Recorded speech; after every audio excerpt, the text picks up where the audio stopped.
वो पर्सन यार जो कंपनी में डायरेक्टर बनना चाहे उसे 8 डिजिट का एक नंबर देना होता है जिसको डिन नंबर बोलते हैं। सेक्शन 153 जो है कंपनीज एक्ट का ये कहता है कि हर वो इंडिविजुअल जो कंपनी में डायरेक्टर बनना चाहते हैं उसे क्या करना होगा, फॉर्म DIR3 फॉर्म जो होता है वो एप्लीकेशन ऑफ डिन होता है। आपको ROC के पास अप्लाई करना पड़ता है कि सर हमें एक डिन अलॉट कर दो, फॉर्म DIR3 में आप अप्लाई करते हो तो आपको डिन अलॉट हो जाता है। ठीक है, कितनी बात समझ आई मेरी, ये बताओ। अब कैसे डिन ऑब्टेन करूं मैं, ये भी एक क्वेश्चन है। तो सबसे पहले तो आपको फॉर्म भरना होगा, फॉर्म का नाम है ई फॉर्म DIR3। बोलो कोई दिक्कत? No sir. सेकेंड, आपको इस फॉर्म को वेरीफाई कराना होगा एक प्रैक्टिसिंग प्रोफेशनल से। वो प्रैक्टिसिंग कंपनी सेक्रेटरी हो सकता है, प्रैक्टिसिंग चार्टर्ड अकाउंटेंट हो सकता है, practising cost and work accountant हो सकता है। कोई दिक्कत? No sir.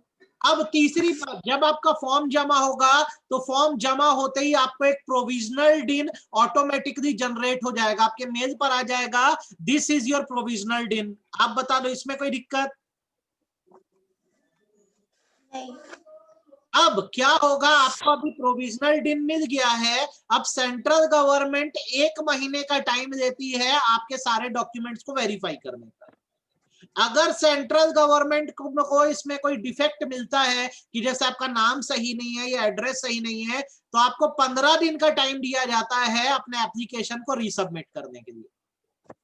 आपको कितनी समझ आई मेरी बात, ये बताओ। आपको मेरी बात कितनी समझ आई? भाई आपने सबसे पहले एप्लीकेशन डाला, एप्लीकेशन कौन से ई फॉर्म में डाला? DIR3 में। आपको बराबर वेरीफाई कराया, जैसे अपलोड करे तुरंत आपको एक प्रोविजनल या टेम्परेरी डिन नंबर मिल जाएगा। कितने महीने का टाइम देगी गवर्नमेंट इसको वेरीफाई करने के लिए? 1 मंथ। अगर कोई गड़बड़ होगी तो बता दिया जाएगा और बोला जाएगा कि गड़बड़ को डिफेक्ट मिलने के 15 दिन के अंदर सुधारो। आप बता दो इसमें कहीं कोई दिक्कत आई क्या आपको? No sir. अच्छे से क्लियर है डिन कैसे देते हैं? क्वेश्चन आया तो कर पाओगे सर? हाँ बेटा। सेंट्रल गवर्नमेंट क्यों करता है? MCA करना चाहिए ना वेरीफाई। बेटा यहाँ पे सेंट्रल गवर्नमेंट ने अपनी पावर ROC को दे दी है। किसको दे दी है? ROC। सेंट्रल गवर्नमेंट की तो मिनिस्ट्री है ना, मिनिस्ट्री ऑफ कॉर्पोरेट अफेयर है ना। हाँ। तो कई जगह जैसे सेंट्रल गवर्नमेंट वर्ड दिखे तो कंफ्यूज मत होना, MCA ही कहा जा रहा है और उसने अपनी पावर ROC को देकर रखी है। क्लियर हुई मेरी बात? हाँ। अच्छा, अब जैसे ये तो हो गया यार, आपको डिन मिल गया। कल को मान लो डिन में कोई चेंज कराना है, जैसे आपके घर का एड्रेस बदल गया, या मान लो आपका सरनेम बदल गया, या आपका नाम बदल गया। जैसे मेरा नाम जो है वो जमशेद है, अब मैं बोलता हूँ मेरे को ये नाम पसंद नहीं आ रहा, तो पेपर में ऐड देके मैं अपना नाम ओसामा बिन लादेन रख देता हूँ। ठीक है, तो अब बताओ क्या डिन वही रहेगा कि डिन में चेंज आएगा? बोलो। डिन का नंबर तो वही रहेगा, डिटेल्स हमें बदलाने पड़ेंगे कि नहीं बदलाने पड़ेंगे? हाँ सर। तो बेसिकली क्या होता है, अगर आपको नाम एड्रेस या कोई भी डिन में डिटेल चेंज करवाना है जो आपने पहले सबमिट किया था, तो फॉर्म DIR6 भरा जाता है। क्या भरा जाता है? कौन सा फॉर्म भरा जाता है? DIR6। डिन चाहिए तो DIR3, DIR मतलब डायरेक्टर है ना, और अगर कोई भी चेंज करना हो तो DIR6। जो भी DIR6 फॉर्म है उसको आपको वेरीफाई करवाना पड़ेगा प्रैक्टिसिंग CA या CS या CMA से। आप बताओ कोई दिक्कत? No sir. नेक्स्ट, जैसे ही आप चेंज को अपडेट करोगे, जो MCA की वेबसाइट है उसमें भी आपके डिटेल्स क्या होंगे, चेंज हो जाएंगे। आप बताओ कोई बात समझ आई कि नहीं आई? हाँ। हाँ सर। तो इंटीमेशन ऑफ चेंज का कंसेप्ट समझ आया कि नहीं आया, ये बताओ। हाँ सर, आ गया। अच्छे से आया कि आधा अधूरा आया? अच्छे से। अच्छा, तो यार डिन कैसे देना है और डिन में चेंजेस कैसे करते हैं। अब तीसरी बात आती है, डिन कैंसल कब होता है आपका? IMP क्या है ये? VIMP। तो इसको अपने को क्या करना है, बहुत अच्छे से करना है। कब ऐसी सिचुएशन आएगी कि आपके डिन को कैंसिल कर दिया जाएगा या डीएक्टिवेट कर दिया जाएगा, तो ये तब होगा जब पता लगेगा कि एक इंसान के नाम से 2 डिन नंबर इशू हो गए। बोलो कोई दिक्कत? जैसे ऋषिता ने क्या किया, धोखे से 2 बार डिन के लिए अप्लाई कर दिया, तो इसको 2 डिन नंबर जनरेट हो गए, तो एक डिन नंबर क्या होगा, कैंसिल होगा कि नहीं होगा, ये बताओ। कैंसिल हो जाएगा। नेक्स्ट थिंग, आपने धोखाधड़ी करके डिन नंबर दिया, नाम गलत बताया या एड्रेस गलत बताया, तो एक बार आपको अपनी बात रखने का मौका दिया जाएगा, उसके बाद आपके डिन को जो है वो डीएक्टिवेट या कैंसिल कर दिया जाएगा। बोलो कोई दिक्कत? No sir. मन में जीवन में कोई समस्या? No sir. तेरी बात, अगर इंडिविजुअल मर गया तो डिन रहेगा कि खत्म हो जाएगा? खत्म हो जाएगा। चौथी बात, वो पागल हो गया, अनसाउंड माइंड का हो गया, तो उसका डिन क्या हो जाएगा, डीएक्टिवेट हो जाएगा, कैंसिल हो जाएगा। पांचवी बात, वो पर्सन इंसॉल्वेंट हो गया है, तो उसका डिन भी क्या कर देंगे, कैंसिल कर देंगे। कैंसिल कर देंगे। तो पॉइंट समझ आए कि नहीं आए, ये बताओ। पहला क्या था, डुप्लीकेट होने पर। दूसरा क्या, फ्रॉड होने पर। तीसरा क्या, डेथ होने पर। चौथा क्या, अनसाउंड होने पर। क्या होने पर? अनसाउंड। पांचवा क्या, इंसॉल्वेंट होने पर। और छठवा, जब आप खुद जाके सरेंडर कर दोगे। क्या कर दोगे? सरेंडर। तो सरेंडर के लिए बेटा DIR 5 फॉर्म भरा जाता है। एक लिस्ट हम यहाँ पे छोटी सी बना देते हैं। DIR 3 किस लिए था, एप्लीकेशन था। अपॉइंटमेंट।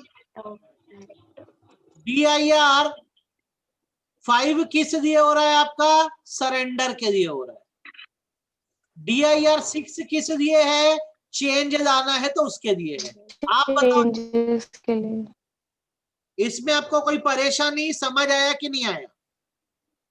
आ गया सर। हाँ सर। में जीवन में कोई समस्या आई क्या? No sir. मैं जोर से बोल रहा हूं क्या? नहीं। चलो एक अपडेट सीखो, अभी आई है ये। क्या होता है, जैसे तुम लोग कंपनी में डायरेक्टर हो, जैसे श्रुति एक कंपनी में डायरेक्टर है, ऋषिता एक कंपनी में डायरेक्टर है, और मान लो भुवन एक कंपनी में डायरेक्टर है, तो तुम्हारे लिए क्या है, अभी एक ईयरली कंप्लायंस लाया गया है। क्या लाया गया है? ईयरली कंप्लायंस का मतलब हर साल एक नियम है जब तुमको फॉलो करना है, तुमको अपने डिन का हर साल अब केवाईसी करना है। क्या करना है? केवाईसी का मतलब बेसिकली होता ये है कि तुमको एक फॉर्म खोलना होगा जिसका नाम है ई फॉर्म DIR 3 KYC वेब। आप इस फॉर्म को खोल के अपना डिन नंबर इसमें डालना। क्या डालना, क्या डालोगे अपना इसमें, आप इसमें अपना डिन नंबर डालना। तो सारे नंबर, मेरी बात को सुनो अच्छे से, पहले आप इसमें अपना डिन नंबर डालना। जब आप डिन नंबर डालोगे तो आपके डिटेल शो करेगा और पूछेगा आपका मोबाइल क्या है, मोबाइल नंबर देखो, और इसमें आपको अपना ईमेल नंबर डालना होगा। दोनों में अलग अलग OTP आएगा। क्या आएगा? OTP। अलग अलग OTP आएगा। आपको दोनों OTP डाल के वेरीफाई करके हर साल सरकार को ये बताना है कि डिन में आपके डिटेल सही डले हैं कि नहीं डले हैं। मैं पूरी बात फिर रिपीट कर रहा हूं, जो अभी डिन होल्डर्स हैं, जितनी कंपनियों में डायरेक्टर है, सबके लिए नियम ला दिया गया है कि हर साल उनको 30 जून के पहले, कब के पहले, 30 जून। 30 जून के पहले ये काम करना ही है, वेरीफाई करना है। नो योर क्लाइंट गाइडलाइन के हिसाब से KYC मतलब नो योर क्लाइंट होता है। हर साल आपको KYC फॉर्म भर के बताना है कि आपके डिन में जो डिटेल दिए हैं वो बिल्कुल सही है और उसमें कोई भी गलती नहीं है। आप बता दो ये बात कितनी समझ आई?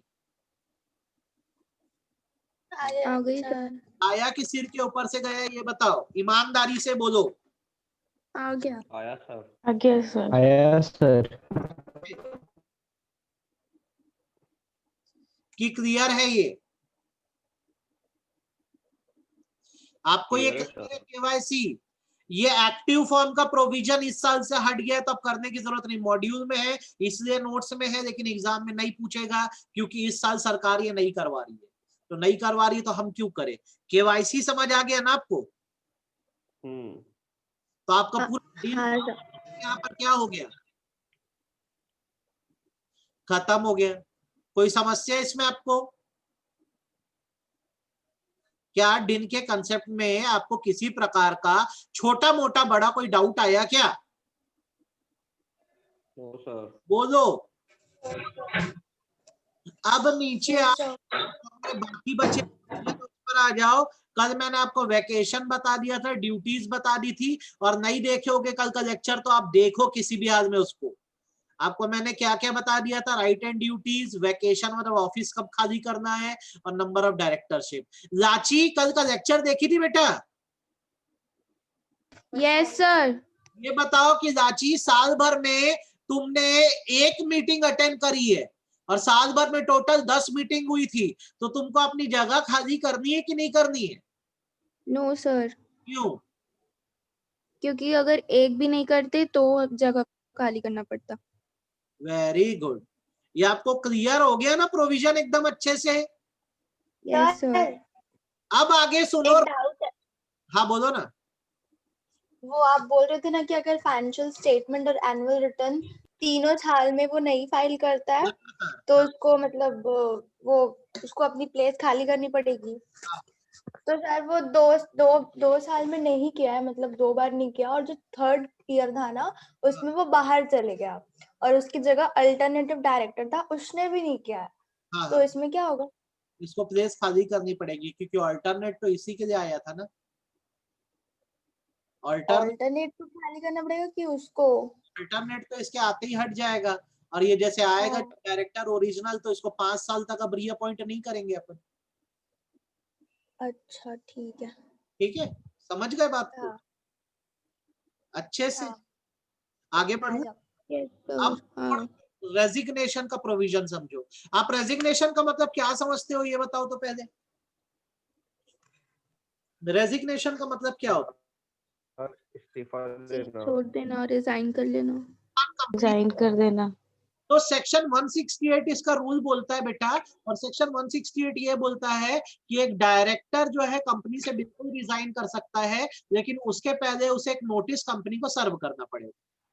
पहले बोलो कोई दिक्कत? No sir. बोर्ड को जब उस डायरेक्टर का नोटिस मिलेगा तो बोर्ड क्या करेगी, रेजिग्नेशन को चाहे तो एक्सेप्ट कर देगी, और एक्सेप्ट करने के 30 दिन के अंदर, कितने दिन के अंदर? 30 दिन के अंदर ई फॉर्म DIR 12 भर के ROC को बता देगी कि इस डायरेक्टर ने रिजाइन कर दिया। देखो बेटा DIR 12 फॉर्म बहुत इंपॉर्टेंट है। डायरेक्टर को अपॉइंट करना हो जैसे, या डायरेक्टर को रिमूव करना हो, या डायरेक्टर को रिजाइन करना हो, सबके लिए DIR 12 फॉर्म ही जाता है। आई मेरी बात समझ में? हाँ। अब ये 3 पॉइंट ही मेन है। ठीक, चौथा पॉइंट ये बोलता है कि जब आप साल भर की बोर्ड रिपोर्ट बनाओगे, बोर्ड रिपोर्ट मतलब होता है कि जब एनुअल जनरल मीटिंग होती है तो बोर्ड ऑफ डायरेक्टर्स ना अपनी तरफ से एक रिपोर्ट प्रेजेंट करते हैं साल भर में क्या क्या हुआ। तो जैसे आपके यहाँ से डायरेक्टर रिजाइन किया है ना, तो अपनी बोर्ड रिपोर्ट में इसे डायरेक्टर रिपोर्ट भी बोला जाता है या रिपोर्ट ऑफ डायरेक्टर भी बोला जाता है। इसमें आप बताओगे कि इस साल किस डायरेक्टर ने रिजाइन किया है। आपको मेरी बात समझ आई मैं क्या बोला? Yes sir. रिपीट कर। AGM होगी ना, तो AGM में आएंगे सारे शेयर होल्डर। तो शेयर होल्डर जब आते हैं तो क्या करते हैं, उनके सामने हम अपनी सारी फाइनेंशियल स्टेटमेंट रखते हैं। ठीक है, बैलेंस शीट P&L सारा हिसाब बताते हैं। साथ में ना एक बोर्ड रिपोर्ट भी रखी जाती है। इस बोर्ड रिपोर्ट को बेटा डायरेक्टर रिपोर्ट भी कहते हैं। क्या कहते हैं? Director report. इसमें क्या है, साल भर की समरी दी जाती है साधारण भाषा में कि कंपनी में क्या क्या हुआ। तो अगर डायरेक्टर ने रिजाइन किया है ना, तो इस बोर्ड रिपोर्ट में हम ना शेयर होल्डर को बताएंगे, कि इस साल इस डायरेक्टर ने रिजाइन किया है। आप बता दो कोई दिक्कत इस चीज को लेकर? No sir. फिफ्थ पॉइंट क्या बोलता है पता है? फिफ्थ पॉइंट या फिफ्थ प्रोविजन इसका ये बोलता है कि अगर डायरेक्टर चाहे तो अपने रेजिग्नेशन का रीजन वो ROC को भी बता सकता है रेजिग्नेशन के 30 दिन के अंदर, और इसके लिए वो फॉर्म DIR 11 भरेगा। ठीक है, मैं फिर रिपीट कर दे रहा हूँ। देखो, आपने कंपनी में अपना रेजिग्नेशन दिया, तो कंपनी क्या करी, 30 दिन के अंदर फॉर्म DIR-12 भर के ROC को बता दी कि आपने रिजाइन कर दिया है। अब आप जो डायरेक्टर हो, आपकी ये जिम्मेदारी बनती है कि अपने रेजिग्नेशन के, कंपनी नहीं करेगी, आप करोगे।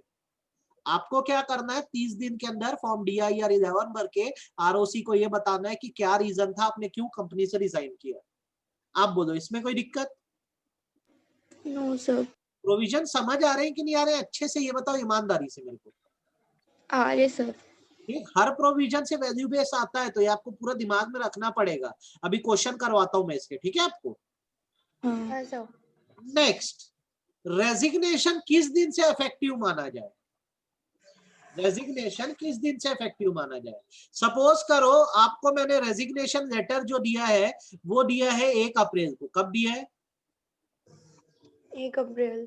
इस दिन मैंने कंपनी को नोटिस दे दिया, लेकिन नोटिस के अंदर मैंने ये लिखा है कि मेरा रेजिग्नेशन इफेक्टिव जो है वो जो है बेसिकली 10 अप्रैल से माना जाए। ये लेटर में लिखा हुआ है, रेजिग्नेशन लेटर के। मैंने लेटर 1 अप्रैल को दिया है और मैं अंदर लिख दिया हूं कि मेरा रेजिग्नेशन जो है उसको 10 अप्रैल की डेट से माना जाए, अभी 10 दिन और रहूंगा। तो हमारा लॉ ये बोलता है कि रेजिग्नेशन उस दिन से इफेक्टिव है जिस दिन आपने नोटिस दिया, या फिर वो डेट जो डायरेक्टर ने स्पेसिफाई करी है, दोनों में से जो डेट बाद की है। तो इनमें से कौन सी है बाद की date? 10 April. Whichever is later. तो ये किस दिन से रिजाइन माना गया? 10 अप्रैल से रिजाइन। 10 अप्रैल। क्या आपको ये बात समझ आई कि आपके सिर के ऊपर से गई? ये बताओ। आ गई सर। अच्छे से आई कि आधी अधूरी आई? अच्छे से। बेटा सिर्फ 4 चैप्टर करना है पार्ट बी में, एक एक चीज रटा जानी चाहिए तुम लोग को। 40 में पूरा 40 अच्छे से बनना चाहिए इसमें, समझ रहे हो? हाँ बेटा। अगर कोई फ्रॉड करके तुरंत बाद रिजाइन कर दिया, उसके बाद में पता चला कि वो फ्रॉड किया हुआ है और उसने रिजाइन कर दिया, वो भी पॉइंट तब बता। कुछ नहीं कर सकते ना कंपनी? नहीं, सारा समझा रहा हूँ ना, 6 पॉइंट समझ आए? एक एक करके आगे बढ़ते हैं। 7वां पॉइंट बोलता है कि मान लो कंपनी में 3 डायरेक्टर है, ABC, ये 3 ही डायरेक्टर है, तीनों ही रिजाइन कर दिए, तो क्या करें? सब छोड़ दिए कंपनी, क्या करें? सुन लो, मैं बता रहा हूं आपको। अगर सारे डायरेक्टर रिजाइन कर दिए तो it shall be the duty of promoter. किसकी ड्यूटी होगी? प्रमोटर मोटर्स की। New directors. बोलो कितनी समझ आई मेरी बात? से निकल गए तो प्रमोटर की जिम्मेदारी है कि वो नए डायरेक्टर लेकर आए, और यदि प्रमोटर फेल हो गया भैया तो फिर सेंट्रल गवर्नमेंट अपॉइंट करके देगी। कौन अपॉइंट करके देगा? Central government. Central government. में जीवन में इसको लेकर कोई समस्या? No sir. No sir. समझ आया? तो ये पब्लिक कंपनी में ऐसे सेंट्रल गवर्नमेंट चूज करके देगी? इनकी तो पब्लिक कंपनी के लिए दिया है ना, ठीक है। अब ये नीचे स्टार स्टार एक्स्ट्रा पॉइंट है। सपोज करो बात ये है कि ऋषिता अपॉइंट हुई थी कंपनी में 1 अप्रैल 2017 में, इसने रिजाइन किया कंपनी से 30 जुलाई 2020 को, ठीक है। अब हो ये रहा है कि 15 नवंबर 2020 को कंपनी में एक बहुत बड़े फ्रॉड के बारे में पता लगा है जिसमें ऋषिता भी इन्वॉल्व थी। तो अब बताओ ऋषिता को पनिश किया जाएगा कि नहीं किया जाएगा? वो तो रिजाइन कर दी ना, अब क्या मतलब पनिश करके? अच्छा, फ्रॉड हुआ कब था? जब ऋषिता की पता कब लगा के बारे में, उसके जाने के बाद। तो आप याद रिजाइन करने के आपके टर्म में अगर फ्रॉड हुआ है तो कल को आप रिजाइन करके निकल भी जाओगे तो भी आपको पनिश करा जाएगा, आपको पेनल्टी देगा। मेरी बात समझ में आई? हाँ। कितनी सर। कितनी समझ में आई? आगे सर। आधी अधूरी? पर उसको ढूंढेंगे कहाँ पे? देंगे क्या भाई? धरती पे तो कि कहाँ जाएगा? हाँ, धरती पे तो रहेगा, कहाँ जाएगा? कहीं तो मिलेगा ही। सर अगर वो फॉरेन शिफ्ट हो जाएगा फिर भी? अरे हाँ क्या दिक्कत है? विजय माल्या, नीरव मोदी सब आने वाले भारत। कहाँ जा रहा है? कोई कहीं नहीं जा सकता दुनिया में, सब आते हैं वापस। हाँ ठीक है, ओके कितना समझ में आई मेरी बात, ये बताओ आप पहले तो आ आ गई गई सर। सर। अच्छे से। तो रेजिग्नेशन हाँ प्रोविजन क्लियर है। हाँ हाँ अब आ जाओ तुम रिमूवल के प्रोविजन पे। किसके प्रोविजन पे? रिमूवल। हटाना है डायरेक्टर को। सवाल ये कि कौन हटाएगा। डायरेक्टर को हटाना है, सवाल ये कि कौन हटाएगा। लाया कौन था?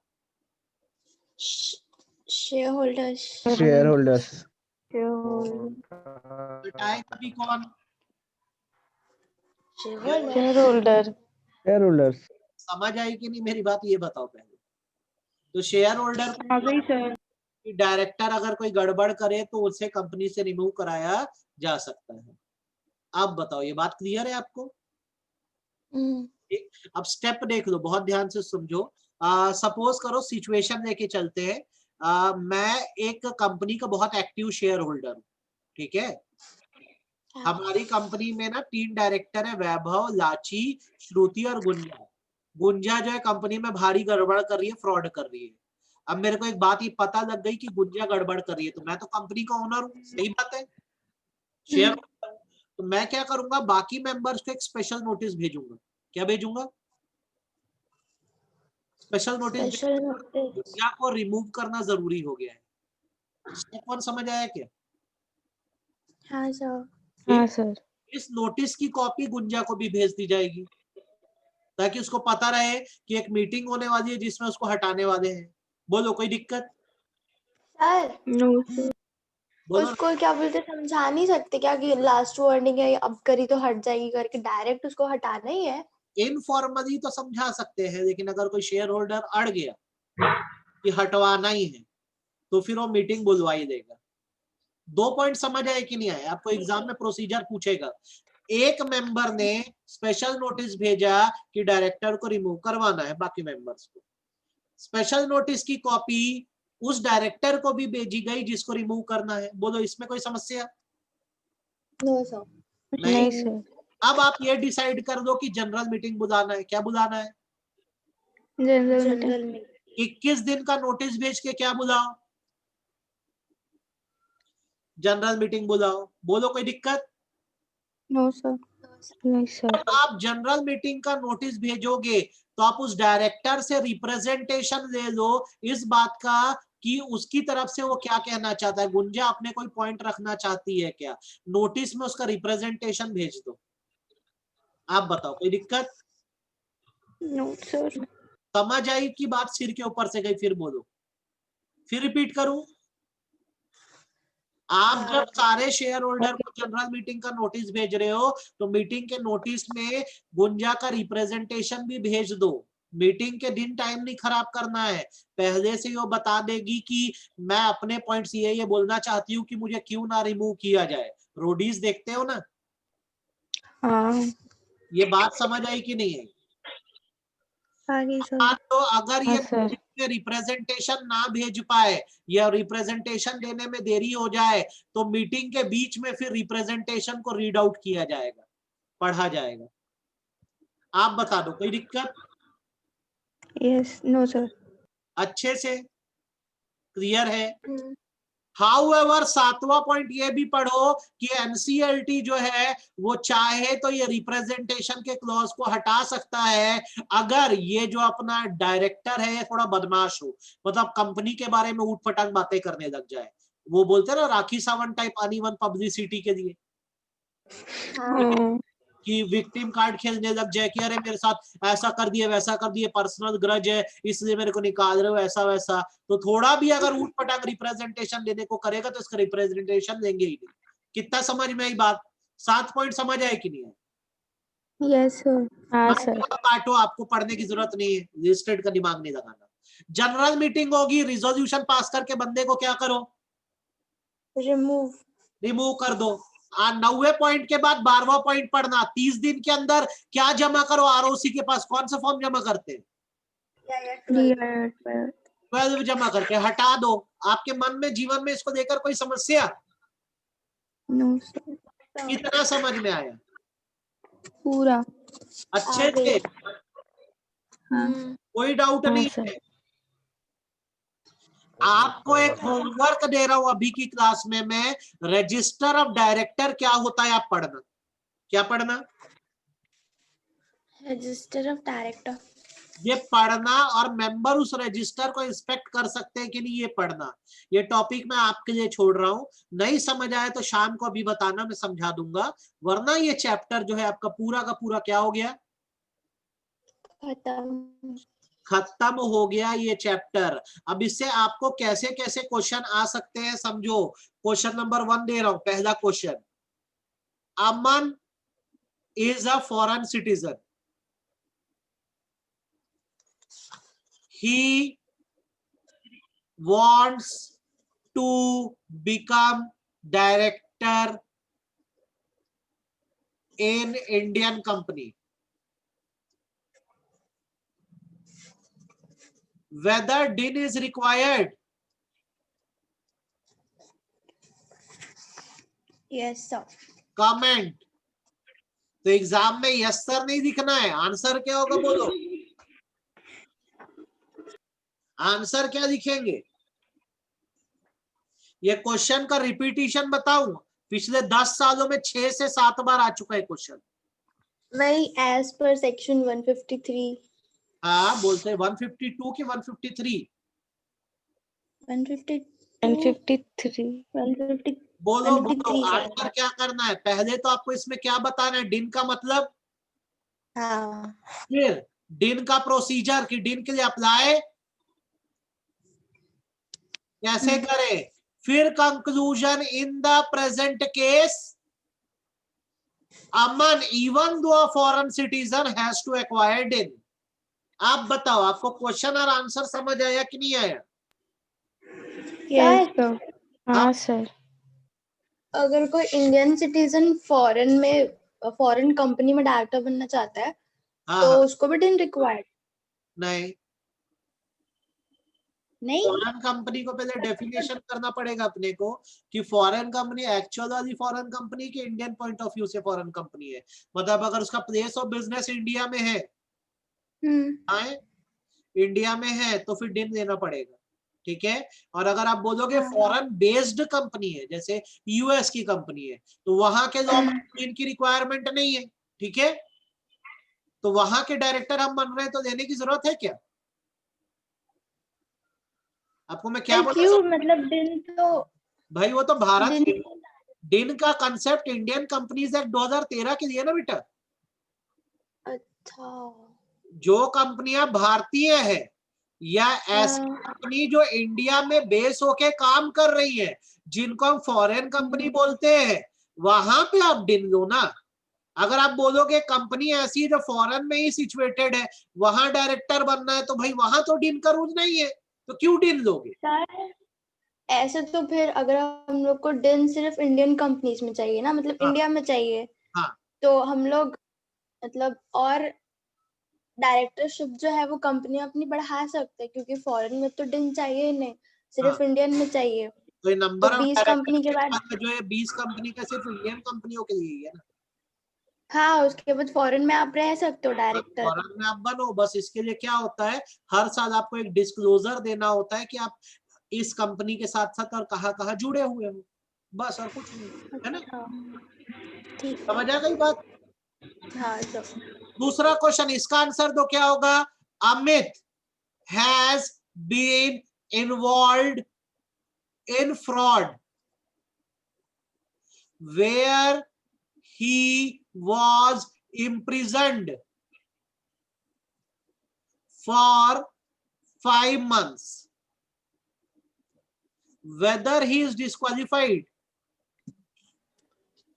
No, sir. मंथ ज्यादा होना चाहिए। कितने से ज्यादा? 6 6 months।